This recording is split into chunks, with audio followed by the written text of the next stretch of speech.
Welcome to কম্পিউফ্যাক্ট system. তো আজকে আমরা আলোচনা করব ডেস্কটপ মাদারবোর্ডের পাওয়ার সিকোয়েন্স, মানে কিভাবে কোনো ডেড মাদারবোর্ড যদি হয় সেটা আমরা কিভাবে স্টেপ বাই স্টেপ টেস্টিং করব। তো আজকে ভিডিও শুরু করা যাক। এখানে দেখা যাচ্ছে এটা 24 পিনের এটিএক্স। তো এখানে ফার্স্ট আমাদের যেটা দেখতে হবে, এখানে নাম্বারিংও করা আছে। এক নম্বরে আমাদের যেটাকে দেখতে হবে সেটা হচ্ছে যে পার্পেল ওয়্যারটা রয়েছে, পার্পেল কালারের, যেটা 5 ভোল্ট এসবি। 5 ভোল্ট এসবি মানে হচ্ছে এটা standby 5 volt standby purple colour wire থেকে এসে কোথায় আসবে না, একটা লিনিয়ার বা স্ট্যান্ড বাই যে মসফেটটা রয়েছে সেই মসফেটে আসবে। এটা হচ্ছে ফার্স্ট স্টেপে আসার পরে এখানে তো দেখানো হয়েছে ভোল্টেজ ডিভাইডারের মাধ্যমে এটার বিট এনাবেল হবে। এরপরে যেটা 2 নম্বরে রয়েছে লিনিয়ার বা স্ট্যান্ড বাই মসফেট যেটা রয়েছে, যেটা আউট হবে, সেটা একটা রেজিস্টারের থ্রুতে কোথায় আসবে না, আয়োতে আসবে। এটা 5 ভোল্ট ছিল পার্পেলে, এটা কনভার্ট হয়ে 3.3 ভোল্ট এবং এটার নাম হবে 3VSD অথবা CSTBY, যে কোনো নাম থাকতে পারে, কিন্তু এটা যে পাওয়ারটা থাকবে সেটা হলো 3.3 ভোল্ট।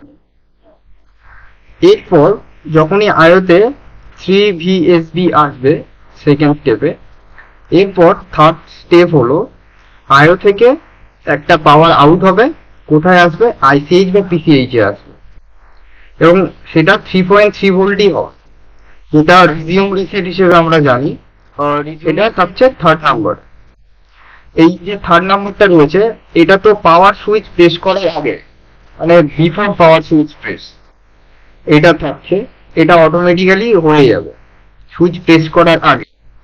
এরপর থার্ডের পরে ফোর্থ নাম্বারে আমরা যদি দেখি, এখানে রয়েছে পাওয়ার সুইচ, এর একটা পয়েন্ট তো গ্রাউন্ডের সঙ্গে কানেক্ট রয়েছে এবং এখানে 3.3 ভোল্ট থাকবে। এটা ফোর্থ নাম্বার স্টেপ রয়েছে। তো এই স্টেপে, ফোর্থ নাম্বার স্টেপে আমরা যখনই পাওয়ার সুইচ গ্রাউন্ডের সঙ্গে শর্ট করাবো তখন কি হবে, এখানে তো 3.3 ভোল্ট ছিল, এরপরে যখন আমরা গ্রাউন্ডের সঙ্গে সেটাকে শর্ট করাবো তখন কি হয়ে যাবে, 0 হয়ে যাবে। এবার আমরা যখন সেটাকে ছেড়ে দেবো দিলে সেটা 3.3 হয়ে যাবে।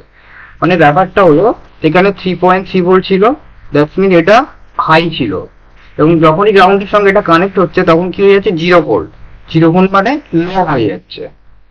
আবার যখন এটাকে ছেড়ে দেবো তখন 3.3 ভোল্টই হয়ে যাবে, হাই প্রেস করবো। এটা 4 নাম্বারে রয়েছে।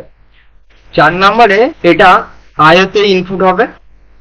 আয়োতে ইনপুট হওয়ার পর আয়ো থেকে একটা সিগন্যাল ICH বা PCH এ আসবে। এই সিগন্যালটা এটা হচ্ছে 5 নাম্বার। তো এই যে সিগন্যালটা রয়েছে এখানে, যে হাই লো হাই সিগন্যালটা ইন হয়েছে, সেম সিগন্যাল এখানে আয়ো থেকে ICH বা PCH এ আউট হবে, আয়ো থেকে PCH এ আসবে। তো যে সিগন্যালটা থাকবে সেই সিগন্যালটার নাম হলো NBSB অন, বা এটার আরেকটা নাম রয়েছে PWR BTN out, power button out. এটা সেম সিকোয়েন্স থাকবে 3.3 volt, 0 volt, 3.3 volt, that means high low high. যখনই এটা ICH বা PCH ইন হবে সঙ্গে সঙ্গে দুটো সিগন্যাল আউট হবে। যে সিগন্যালটা আউট হবে সেই সিগন্যালের নাম হচ্ছে, একটা প্রথম SLPS4 যেটা 3.3 ভোল্ট, বা এটাকে আমরা আরেকটা নামেও জেনে থাকি, এটাকে সাস-C হিসেবেও জানি, এবং SLPS3 এটাও 3.3 ভোল্ট, যেটাকে সাস-B হিসেবে আমরা জানি। তো এটা ছিল 6 নাম্বার। 6 নাম্বারে যখন ICH থেকে আউট হয়ে আয়তে আসছে, এরপরে যেটা হবে সেটা হচ্ছে এখান থেকে দেখা যাচ্ছে একটা রেজিস্টারের থ্রুতে ATX এর গ্রিন কালারের PS অন নামে ওয়্যারটা থাকে, এখানে 7 নাম্বার নাম্বারিং করা রয়েছে। তো এই ওয়্যারে আইও কি করবে, SMPS কে অন করা হবে। এখানে তো 5 ভোল্ট থাকবে সুইচ প্রেস করার আগে, এবং যখনই এটা চালু হয়ে যাবে এটা তখন 0 ভোল্ট হয়ে যাবে।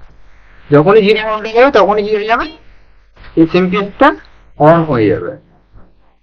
তো আজকে আমরা দেখলাম ডেস্কটপ মাদারবোর্ডের বা কোনো ডেস্কটপ মাদারবোর্ডের পাওয়ার সিকুয়েন্স আমরা কিভাবে সেটাকে স্টেপ বাই স্টেপ চেক করব বা টেস্ট করব। তো আজকের ভিডিও এই পর্যন্ত। Thank you.